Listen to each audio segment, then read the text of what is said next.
Tahu Mbak, itu sama siapa ya? Sama Karina. Sama Karina. Mbak tadi kesini naik apa? Naik motor. Oh, naik motor. Emang rumahnya di mana Mbak? Di daerah Baratang sini. Oh, daerah Baratang sini. Dekat ya Mbak ya? Iya, lumayan lah. Sekarang sibukannya apa? Lagi kuliah dan Lagi kuliah. Semester berapa Mbak? semester 5. Semester 5. Lagi pusing-pusingnya ya? Ya, ya campur aduk. Aduh, apakah tujuan Mbak kesini ada hubungannya dengan kuliahnya Mbak atau gimana? Nggak ada. Oh, nggak ada hubungannya Mbak ya.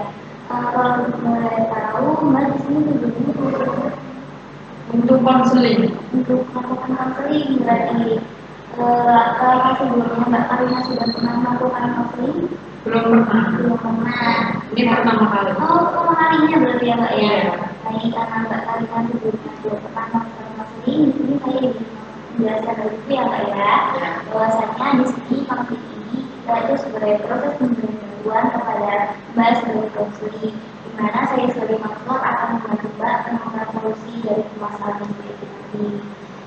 Dalam konsul-konsul ini ada yang namanya asas kerahasiaan Mbak. Jadi Mbak Karina tidak perlu takut atau meningkat untuk menceritakan masalah yang sedang alami. Atau Mbak Karina juga bersedia untuk membuka untuk menceritakan masalah yang Mbak Karina? Iya. Ya, karena kenapa saya meminta Mbak Karina untuk terbuka? Karena dengan Mbak Karina terbuka, nanti kita akan menemukan solusi yang tepat dari masalah ini. Jadi, nah sebelum kita mulai proses konseling ini, sebelumnya proses konseling ini ada yang namanya kontrak waktu Mbak. Biasanya kita melakukan ini selalu pertemuan itu sekitar 30 sampai 40 menit. Atau Mbak Karina bersedia untuk kontrak waktu? Iya, cukup. Cukup itu ya Mbak ya. Baik, kita mulai proses konseling ini. Apakah Mbak Karina sudah nyaman nih bentuknya?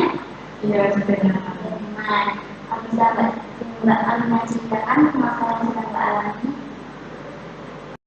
Jadi di sini saya mencerita Bu, jadi anak saya itu ya kita baru kenal waktu sama-sama kos.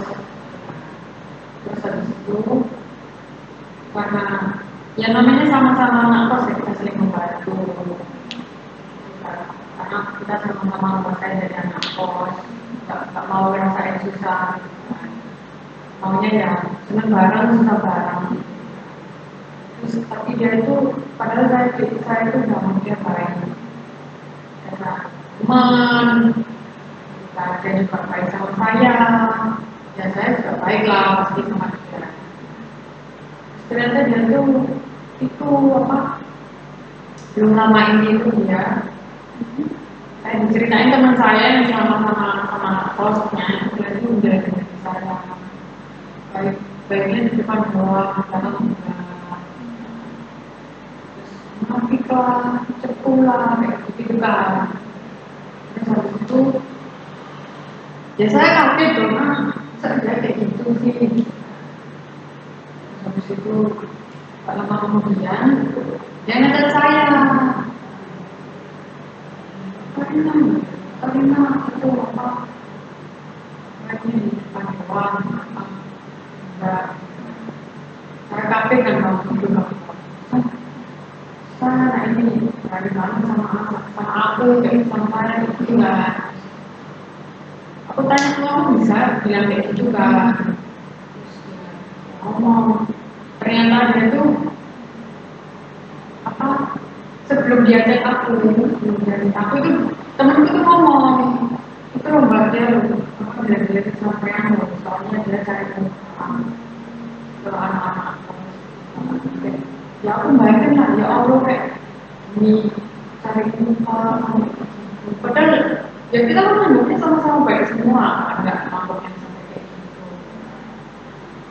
mungkin dia ngechat aku kayak gitu mungkin dia merasa itu nggak salah itu benar terus ya aku sebagai aku yang nggak salah ya ngapain aku apa kayak iya aku benar gitu kan ya, aku tanya apa kok sama kayak gitu kan ya mbak ini kan gini kan ya aku ya aku karena aku di situ gak ada ditindas sih dia wajar aku membela diriku, melindungi diriku gitu loh. Terus aku ngomong, kamu kok bisa sih ngatain aku kayak gitu? Nggak ingat mau punya barangku, punya uangku.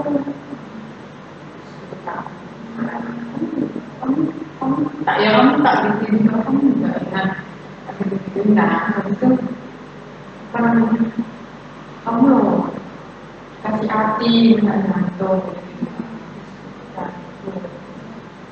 Nah, tadi yang Mbak ceritakan itu tadi, dapat saya lihat bahwasanya Mbak lainnya ini sedang mengalami permasalahan dengan teman kosnya Mbak ya. Teman kos Mbak yang sedang yang Mbak anggap baik, yang bisa Mbak tahu ini ternyata menjarakan Mbak di belakang di belakang itu. Ya, lalu apakah yang teman Mbak bicarakan di belakang itu bilang apa adanya seperti itu? Saya nggak kayak gitu sih maksudnya nggak mau di belakang ya kalau saya nggak suka ya selalu ngomong. Nah, jadi Mbak merasa bahwasanya Mbak itu orangnya tidak seperti apa yang Mbak omongkan gitu ya. Nah, apakah ketika teman Mbak ngechat Mbak seperti itu kali-kali, apakah sudah Mbak jelaskan bahwasanya Mbak tidak seperti itu? Iya, langsung saya jelaskan. Maksudnya kan saya tanya, ini maksud kamu apa kayak gini? Saya nggak, aku nggak kayak gini. Kalau nggak seperti itu, nggak seperti yang kamu ngomongkan, nggak seperti kamu ceritakan ke orang-orang ke anak-anak juga. Terus ya dia ngomong, iya, iya mbak, saya salah. Iya mbak, berarti saya salah, tapi ya nggak minta maaf sampai sekarang. Dia Mbak katakan, tapi dia menyadari bahwa itu salah. Lalu dari masalah itu apa yang Mbak lakukan? Mungkin saya jadi inginnya lebih punya temen yang dia lebih terbuka sama saya. Terbuka seperti apa? Yang mungkin lebih duluan aja ngobrol, jadi saya nanti akan tertarik ngobrol. Oh, nah ini asik nih. Dengan waktu punya teman yang lebih terbuka, memang apa yang diharapkan dengan teman yang lebih terbuka? Mungkin dengan dia lebih terbuka dan saya mungkin saya jadi tahu sifatnya dia. Oh dia gitu, jadi saya juga dengan memilah-milih tadi saya juga tahu oh anak ini boleh buat oh anak ini ya udah sedikitnya aja. Jadi mungkin mendapatkan teman yang lebih terbuka agar Mbak lebih tahu sifatnya dia seperti apa dan tahu seperti apa yang bisa memberikan kepada kamu itu tadi ya. Apakah sudah Mbak lakukan itu? Sejauh ini sih udah ya, tapi kan pelan-pelan. Sudah Mbak lakukan.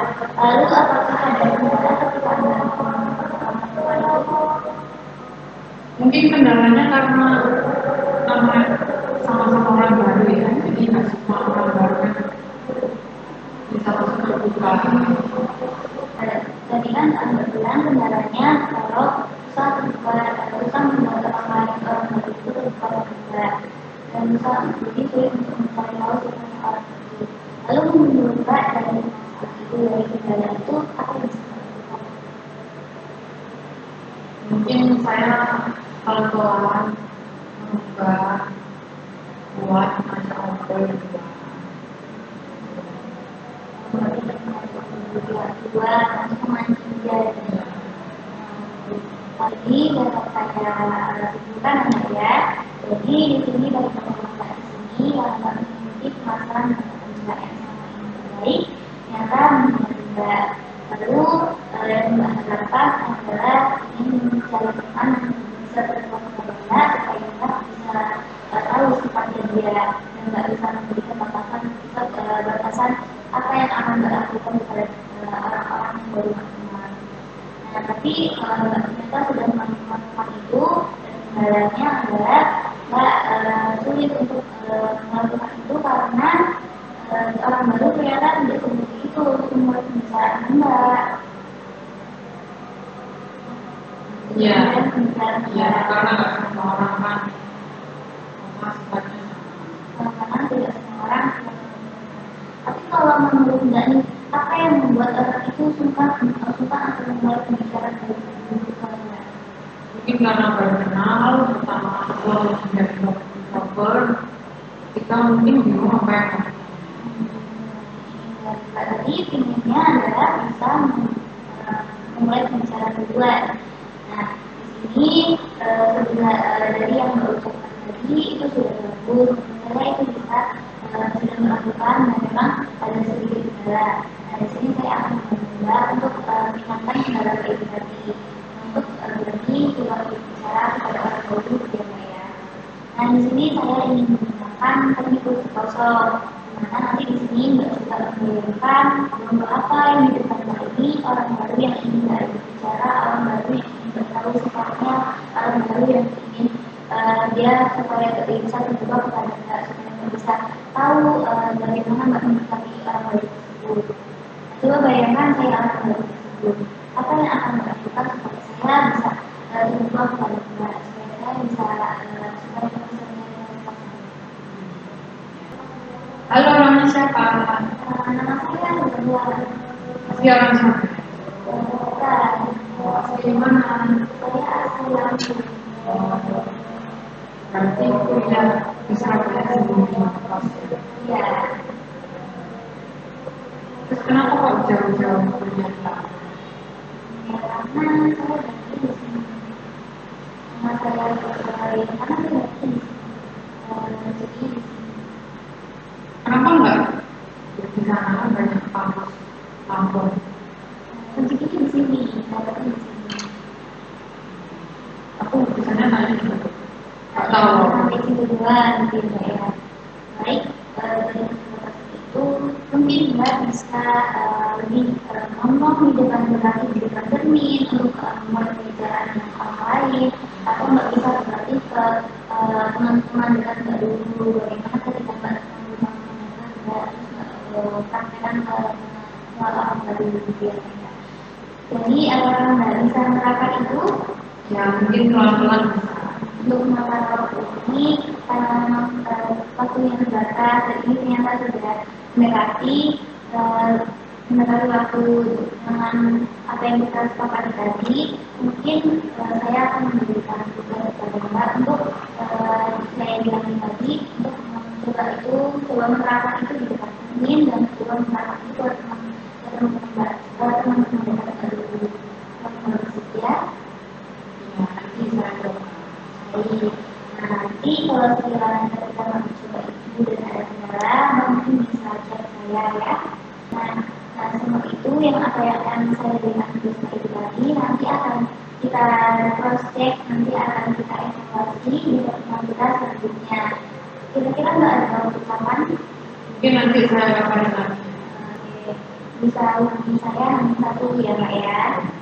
Baik, setelah closing ini kalau boleh tahu apa yang Mbak? Mungkin jadi lebih mengetahui ya depannya gimana, apa sama orang baru, makanya gimana kalau ngobrol sama orang baru. Alhamdulillah kalau begitu, apakah ada yang masih berpikirkan dari proses ini atau ini sudah melakukan Udah nggak ada sih Bu. cukup ya? Baik, kalau begitu karena cukup, apakah bisa diakhiri kalau proses ini? Iya bisa. Baik, kalau begitu terima kasih banyak ya Mbak, itu sudah mau melakukan ini, sudah melakukan ini. Kita akan mengatur waktu sesuai dengan apa waktu luang yang ada. Baik, kalau begitu terima kasih Mbak. Iya, makasih Bu. Dikerjakan ya tugasnya. Iya, makasih. Assalamualaikum.